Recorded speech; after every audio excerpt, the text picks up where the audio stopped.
from the National News Studio, Sri Lanka.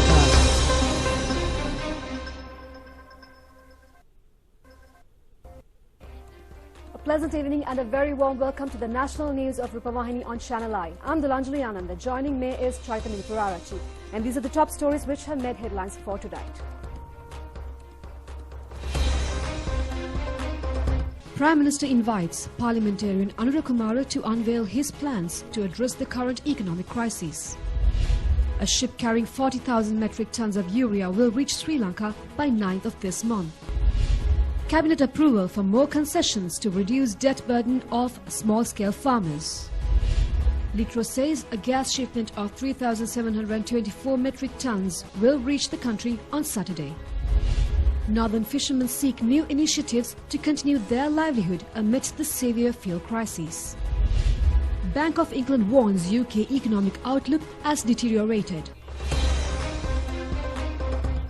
Now for those and other stories in detail, on your top story, President Gotabaya Rajapaksa attended the Parliament session today. Top story.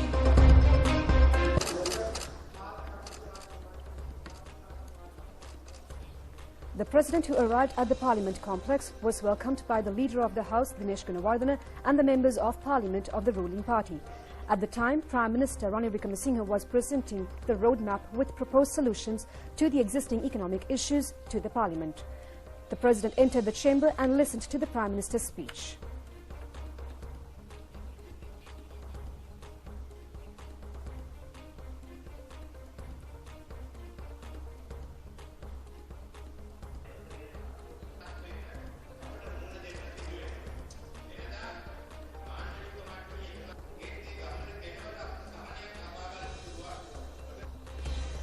Story.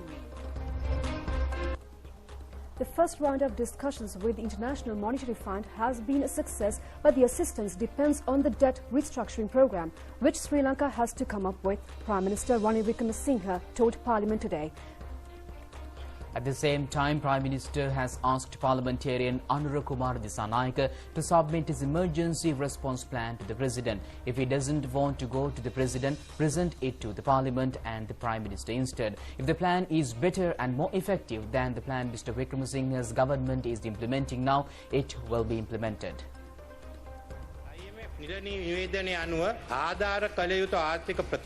Making a special statement in the House, Mr. Wickremesinghe said Sri Lanka will hand over a debt restructuring program report to IMF in August this year. The expert companies which have to be hired are in the process of preparing a debt restructuring program and will be handing over to the report onto the IMF in August this year. The Prime Minister said Sri Lanka had held talks with IMF on many occasions before, but this time the situation is different from all those previous occasions. In the past, we have held discussions as a developing country. In such a case, both parties have only to reach an agreement on the IMF or extend credit facility. It is likely moving along a straight line. However, now the situation is different. We are now participating in the negotiations as bankrupt country. Therefore, we have to face a more difficult and a complicated situation than previous negotiations. Once a staff level agreement is reached, this will be submitted to the IMF Board of Directors for approval. But due to the state of bankruptcy and our country as a in, we have to submit a plan on the debt sustainability to the theme separately. Only then, when they are satisfied with that, what plan can be reached an agreement at the staff level. This is not a straightforward process. We have been able to end the round of discussions effectively despite these difficulties. According to the IMF officials' announcements, positive and productive discussions were held on supportive economic policies and reforms. Significant progress was achieved. Now the next step is to submit to the plan on the debt restructuring and sustainability, which has been prepared by financial and legal experts Lazards and Clifford's Chance. We hope to submit this report to the IMF by August, he added. Our economy is currently shrinking. We are trying to reverse it. According to central bank statistics, our current economic growth rate is between -4 and -5. According to IMF statistics, it has been -6 and -7. This is a serious situation. If we make a determined journey along this roadmap, we can achieve an economic growth rate of -1 by the end of 2023. By 2024, our aim is to create a surplus in the primary budget. Our effort is to raise the economic growth rate to a stable level. Our expectation is to establish a stable economic base of 2026. I would like to give you an idea of the debt we have to pay off for. $3.4 billion between June and December this year. 5.8 billion in 2023, 4.9 billion in 2024, 6.2 billion in 2025. $4 billion in 2026, $4.3 billion in 2027. The total debt burden of the government at the end of 2021 was at $17.5 trillion, and by March 2022, it has increased to rupees 21.6 trillion. Meanwhile, we pay special attention to state banks. They have been beaten from both sides. On the other hand, the economic crisis. On the other hand, the huge amount of loans that they have given to state enterprise. As of March 31st, 2021, Sri Lankan Airlines owes 541 billion as of May 31st. 2022, the Electricity Board owes 418 billion. Petroleum Corporation owes 1.46 trillion. When public enterprise continue to incur losses, the entire citizen surpasses. People who have never travelled on a plane in their lifetime are suffering for the loss of Sri Lankan Airlines. The people who have paid money for fuel and their lives are suffering from the losses of Petroleum Corporation. After hours, days and days of waiting in queues to get fuel, they pay compensation to the oil company to cover their loss of company. The people who get electricity by paying money, after all, the life sit in dark for several hours a day and suffer for the loss of the Electricity Board. We will have to restructure Electricity Board, Ceylon Petroleum Corporation and Sri Lankan Airlines also highlighted.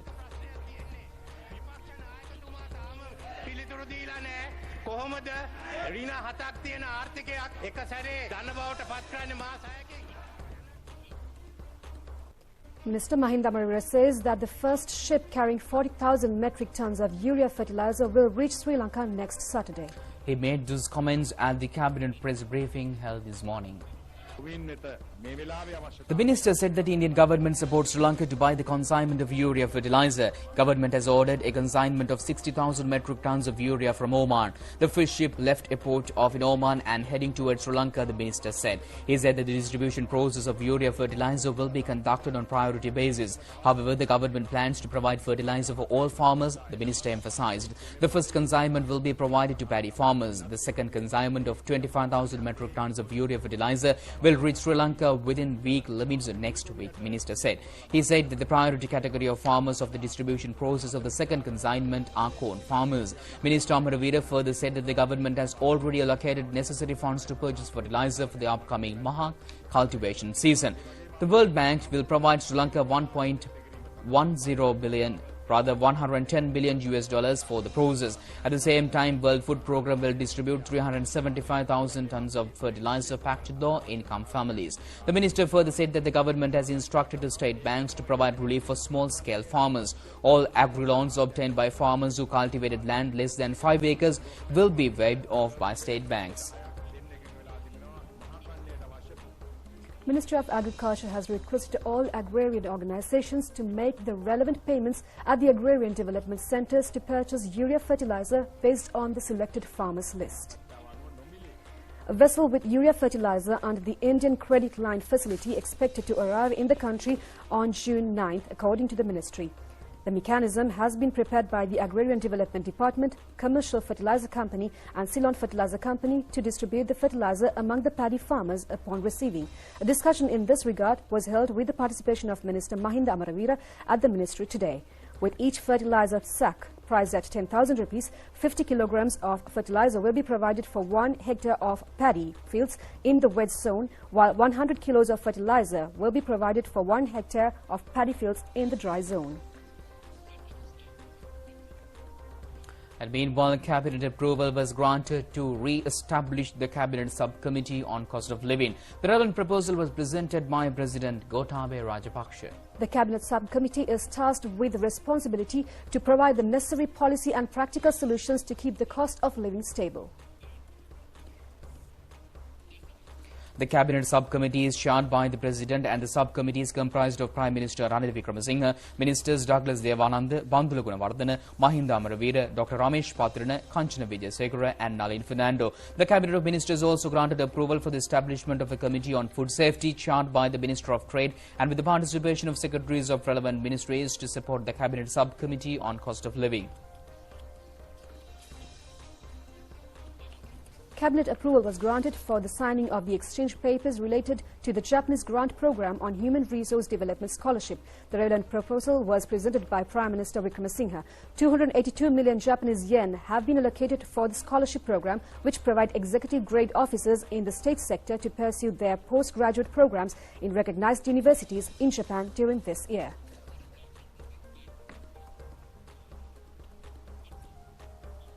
Litro Gas Company says a tanker with 3,724 metric tons of LP gas is expected to arrive in the country on Saturday. Accordingly, the vessel was expected to arrive between the 6th and the 8th of this month.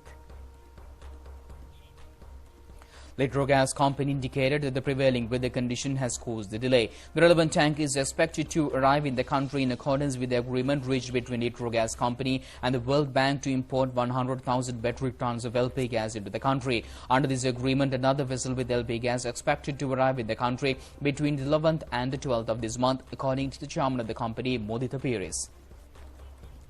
Lanka IOC filling stations continue to engage in an uninterrupted distribution of fuel at present amidst long queues near the filling stations. Lanka IOC company has indicated that the distribution of fuel is conducted under maximum capacity. However, reports have indicated that some areas have not received fuel over a period of 1 week, while the token system has received mixed feedback regarding its successful implementation across the country. Minister Kanchana Wijesekara says that he expects all Sri Lankans to resolve the fuel crisis. He invited the opposition to join the fuel purchasing and ordering committees to expedite those activities. Addressing the Parliament today, Minister Kanchana Wijesekara invited opposition MPs to join the fuel importing process. He said that opposition MPs can inspect the process conducted by his ministry. The minister said Sri Lanka needs $319 million to purchase fuel required for next 2 weeks. However, the central bank can provide only $125 million for the purpose. The minister said the President, Prime Minister and all other stakeholders of oil importing process held an important discussion yesterday. The government requested support of the private banks to implement fuel purchasing process.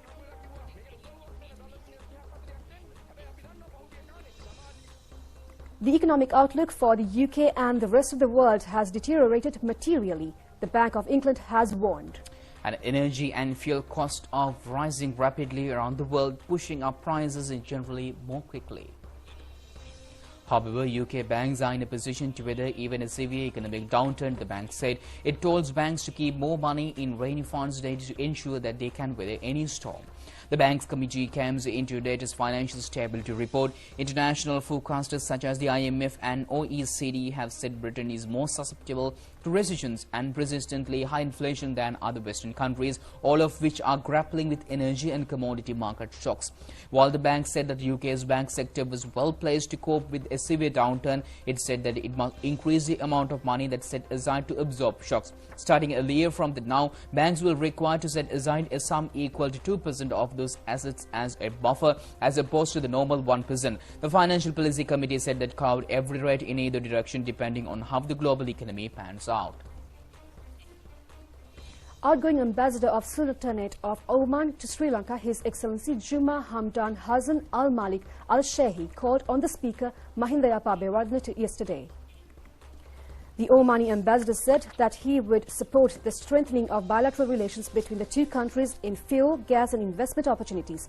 The need to strengthen relations between the two countries through the Sri Lankan-Oman Parliamentary Friendship Association was also discussed. The Speaker appreciated Ambassador Juma Hamdan's support to Sri Lanka during his 8 years in office. The Secretary General of Parliament, Mr. Dhammika Dasanayake, was also present at this occasion.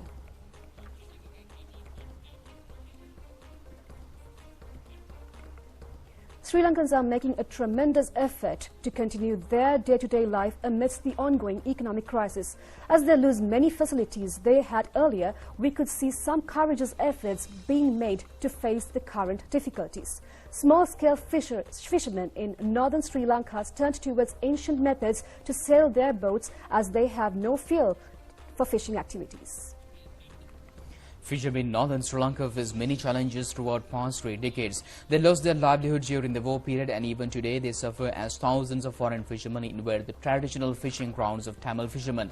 Fuel crisis has threatened the tribe livelihood drastically. However, those courageous men are still struggling to go to sea and continue their livelihood activities. As the engines of their small motorboats are silent due to dried fuel tanks, they fixed sails to their boats to conduct fishing activities. However, they are not rich enough to buy material to make proper sails. Instead, they use old saris of their wives and the old clothes to stitch together and make sails. The present crisis has threatened lifestyles of many Sri Lankans, but yet they are fighting back.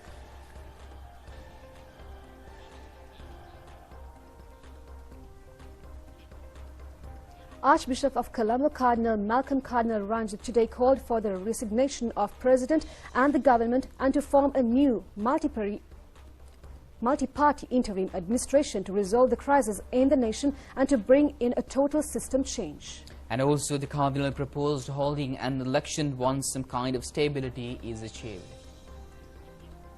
It is with sadness that we note that our beloved motherland has fallen into a state of total economic bankruptcy which has never been experienced before. The resultant level of suffering heaped upon our people has become intolerable by the day and has pushed them into a dark abyss which cannot be explained in human words. With the appointment of the new Prime Minister, hopes were somewhat rekindled of a recovery, and so we prefer to remain silent in order not to be an obstacle to solutions being found for the current problems. We observed the developments patiently before making any definite comments. Yet, since the present plight the people are facing has become even worse and unbearably painful, as a citizen of this country and as a spiritual leader, I have felt it my duty not to wait in silence any longer and to speak out on behalf of the people who are undergoing this suffering. It has to be stated very clearly that the present crisis and the despondent situation it has brought about has to be directly attributed to the President and the government of Sri Lanka for the short-sighted and arbitrary decisions they have continued to make in the last 2.5 years. From the very beginning, we did not hesitate to condemn the stubborn and oppressive burdens that had been placed on the people, fleecing them and stealing their money and the assets of the country in a corrupt manner.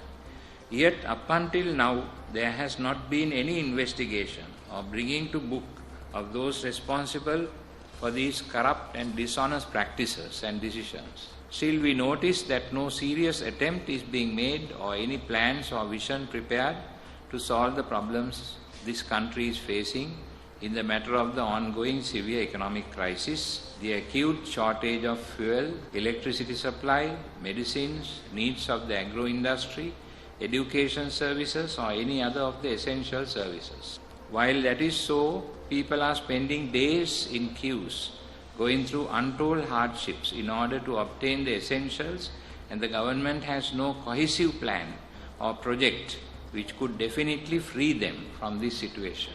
Hence, on behalf of the suffering people, what I am earnestly requesting from the President and the government of Sri Lanka is to accept responsibility for this sad situation and step down from their positions, since they have no moral right to continue in office anymore under these circumstances, and hand over the power back to the people without causing further suffering to them.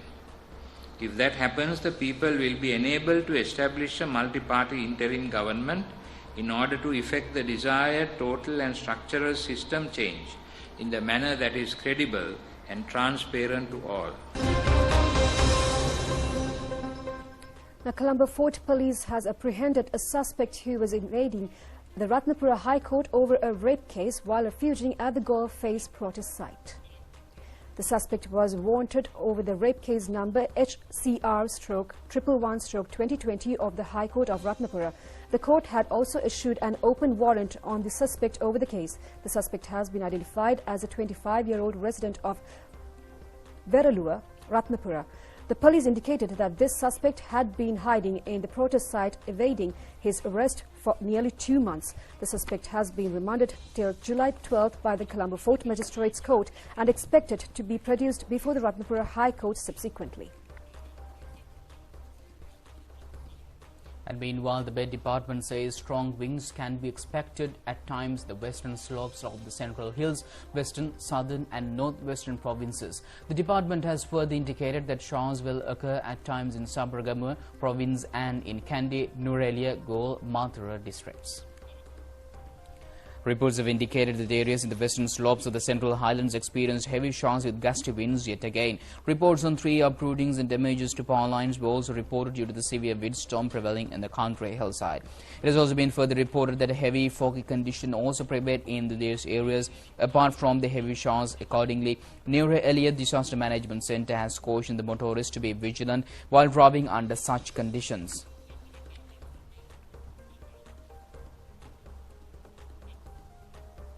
One of the oldest tuskers in the country passed away today. The tusker Sampath was 77 years of age and at its demise. The tusker Sampath had died around 7:30 this morning at the Pinnavala Elephant Orphanage, according to Deputy Director of Orphanage, Navod Abesingha. The tusker arrived back at the Pinnavala Elephant Orphanage from the National Zoological Gardens in Dehiwala earlier this year. The tusker was receiving treatments for an ailment upon its arrival and was recovering well under the care of the veterinary staff of the Pinnavala Elephant Orphanage.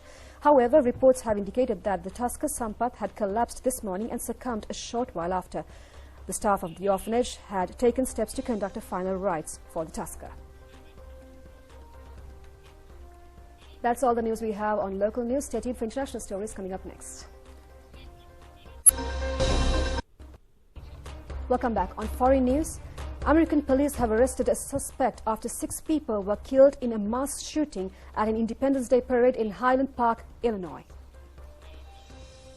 The police said that the suspect, Obert E. Crimo, aged 22, was detained after a brief chase. The gunman climbed onto a roof, shooting randomly at spectators using a high-powered rifle.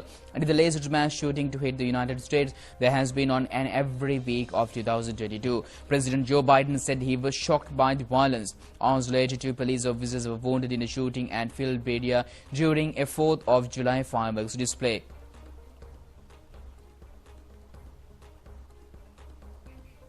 Mr. Crimo was detained after a manhunt. The suspect was once named a person of interest in the shooting, but after his arrest, police said that they believed he was responsible. The gunman opened fire at the parade near the city of Chicago just a few minutes after it began. Sports is about cricket, and 3 new young bowlers have been selected for the second test match between Australia and Sri Lanka, and the second test match will commence on the 8th of July. The match will be played at Galle International Cricket Stadium. Sri Lanka Cricket announced today that former under-19 captain Dunit Velalage has been called up for the squad.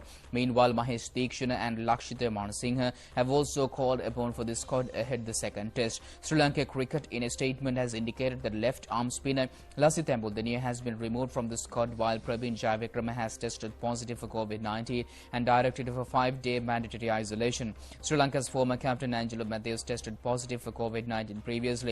Australia secured a 10-wicket victory against Sri Lanka in the first test match. The second test match will live telecast on Channel I of the national television from July 8th to the 12th.